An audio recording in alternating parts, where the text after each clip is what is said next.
Festival of Fables. We are so glad you could join us. Today's performances are the culmination of a unit on oral tradition. In class, we wrote our own fables inspired by Aesop and Arno Lobel. Working in groups, we turned these original stories into scripts used to produce the skits you'll see today. We have had a lot of fun creating and directing these stories, and we are excited and proud to share them. Hopefully our fables will entertain you today, and our morals will inspire you long after. Enjoy the show. Queen Lion and the Not-So-Pleasant Mouse by Andrew Cranston. One sunny morning in Queen Lion's castle, Queen Lion sat on her throne and roared out, "Good morning, my peasants. I will be throwing a dashing party on Saturday, and I need a live singer." I can be your singer, Your Majesty. I'm sorry, what was that, my peasant?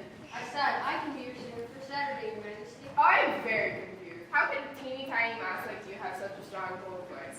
I want this party to be good, but with you singing, I'm sure that won't be the case. As you can see, Queen Lion is a great teacher for her peasants. No shoe, peasant. Go find me a singer.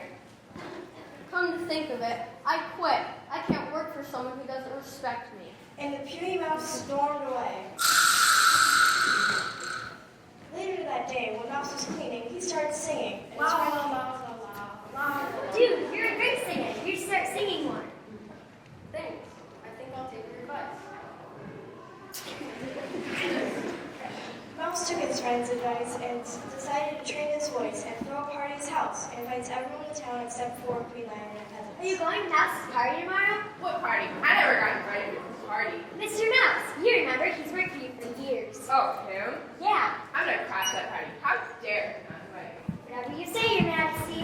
Later that day, when all the tables and stuff was ready for the best party in town, all the animals finally got there.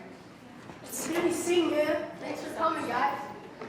I was like, baby, baby, baby, oh, baby, baby, baby, oh, baby, baby, baby, oh,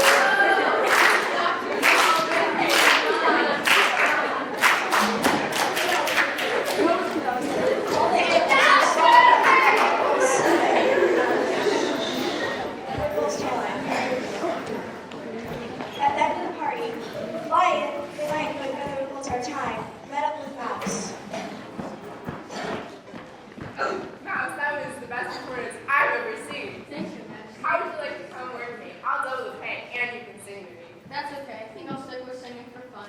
That sounds good. I never should have doubted you. And the moral is, Always have the courage. To do what you love.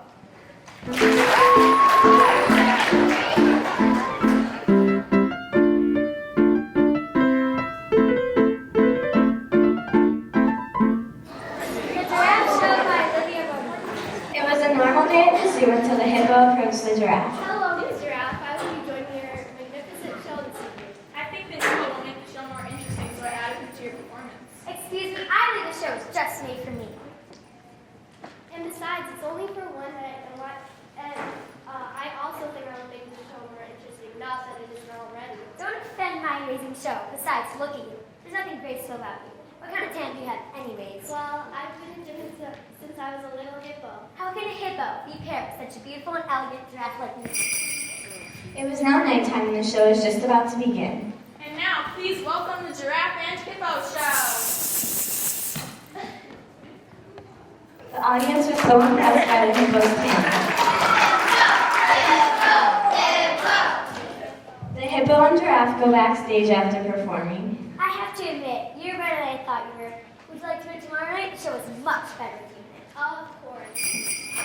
The moral of the story is, Don't judge someone by the way they look.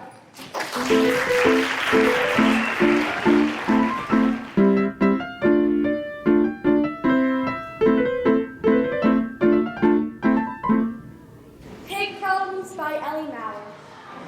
In the small village of Town, Piggy noticed something strange and consulted Piglet for help. Hey, Piggy, you want to go play in the mud? Well, guess what happened? What happened? All the mud just disappeared. It's gone? They both wondered what they could do to get more mud. Maybe we could venture off to the queen, to the king of Piggy, to the king of Oink Town. That's a great idea. And it's said that they have the finest mud in the universe. imagine how much fun it would be playing that much. The pigs packed a bag of food for their journey, for it would last 2 hours. All through the woods, they strode eagerly to get to the king of Ointown's palace. Wildlife surrounded them during the treacherous journey. In the distance, they could see the palace. There it is! Yay! Trotting into royal grounds of excitement, they realized they were just so close to getting that precious mud. Hi, could you lend us some mud, Your Royal Highness? Yeah, you want some mud? Well, I got the best. But we can't have any. Why not? Obviously, I need it all for mud pies. Well, you have tons. The king slammed the door shut in fury. Both pigs walked away in a somber mood. I can't believe we walked all that way for nothing. Yeah, I'm exhausted. They began to brainstorm new ideas. I have a better idea. What is it? Maybe we could go to the Queen of Piggytown and get some mud from her. Good idea. Aware of how generous the Queen of Piggytown was, they could put faith in this trip. Besides, it was a whole 4-hour journey. They walked through fields, forests, and mountains. Finally, they reached their destination. The palace was smaller, but just as extraordinary. What brings you ladies here? We have no mud left and we have traveled 4 hours to get here. And the King of Ointown didn't spare us any. So could you spare us some? Of course. Take as much as you want. I'm happy to share any time, but I'll make sure to talk to that king. Thank you, thank you. Anytime.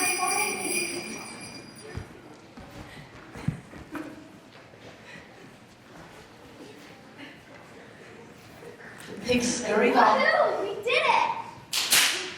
The pigs scurried off back home, but a storm hit on their way with high winds and rain, so they were drenched when they got back to town. But they were still able to spot the king calling for them, so they made their way up the castle. Please help me lift the rocks back to the top of my palace. I fell in the storm. Since you wouldn't give us mud, we had to travel 4 hours to get it. So we are far too exhausted to help you. Fine, I'll do it all myself. The king began to lift the rocks back on his palace.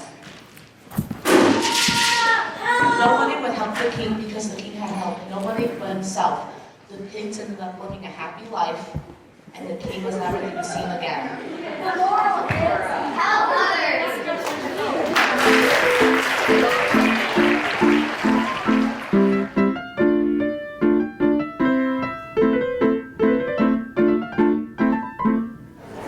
Friends Forever by Debay. Hippo had 2 best friends, Zebra and Cheetah. The problem was neither of Hippo's best friends got along. One day, Hippo and Cheetah were playing at the watering hole. Hi, Hippo, what's up? Oh, and hi to you too. Hi. You were just going to hang out with us? Sure. As they are playing at the watering hole, they got into it again, a fight of favorites. You know they say that most neighbors only have one best friend. Well, you do have 2 then. You can choose between us. Oh yeah, Hippo will choose me. No. I'm friends with you both.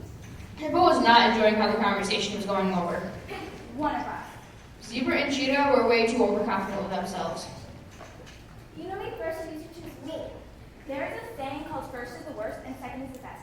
You know Hippo first, so you're the worst. Guys, stop fighting. Oh yeah, well behind your back, Hippo calls you shirt stripes on because you have like a zillion stripes. No, I don't cheat it, and you know, plus you guys care so much about being someone's favorite that we don't need to be friends at all. Both Cheetah and Zebra were stunned, so they left the watering hole and argued about whose fault it was the whole way back. A week later, neither Zebra nor Cheetah had talked to Hippo, hadn't even said they were sorry. When they arrived at school, Hippo was only talking to his new best friend, Elephant. It's your fault Hippo has a new friend. What? No way. That's like saying it's my fault that you're annoying. Think what you want, but we both know that's not true. Whatever. Look, without us, Hippo's having so much fun with Elephant.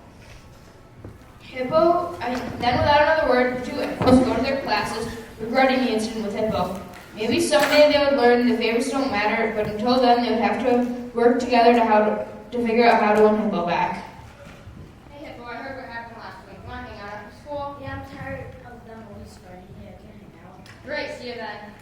The moral is, That being the best isn't the most important.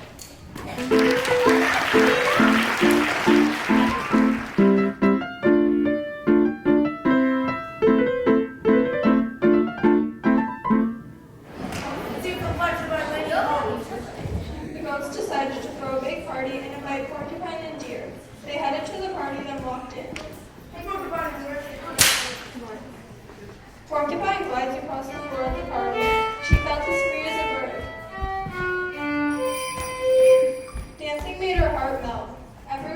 surprised to see Porcupine dancing. She was leaping across the floor and turning in every which way. Wow, Porcupine's making a fool out of herself. I know, she's such a show-off. She can't even dance. Right as Porcupine was about to do a double spin, every animal began to look. But suddenly, needles flew everywhere, popping all over the table. Thanks for ruining our party. And popping all over you, Porcupine. All of the animals left the party. Porcupine began to cry buckets of water. After crying, which seemed like forever, she thought. No one will ever want to be my friend again. My quills ruined everything. Suddenly, Porcupine heard the door open. Hi, Porcupine. What are you doing?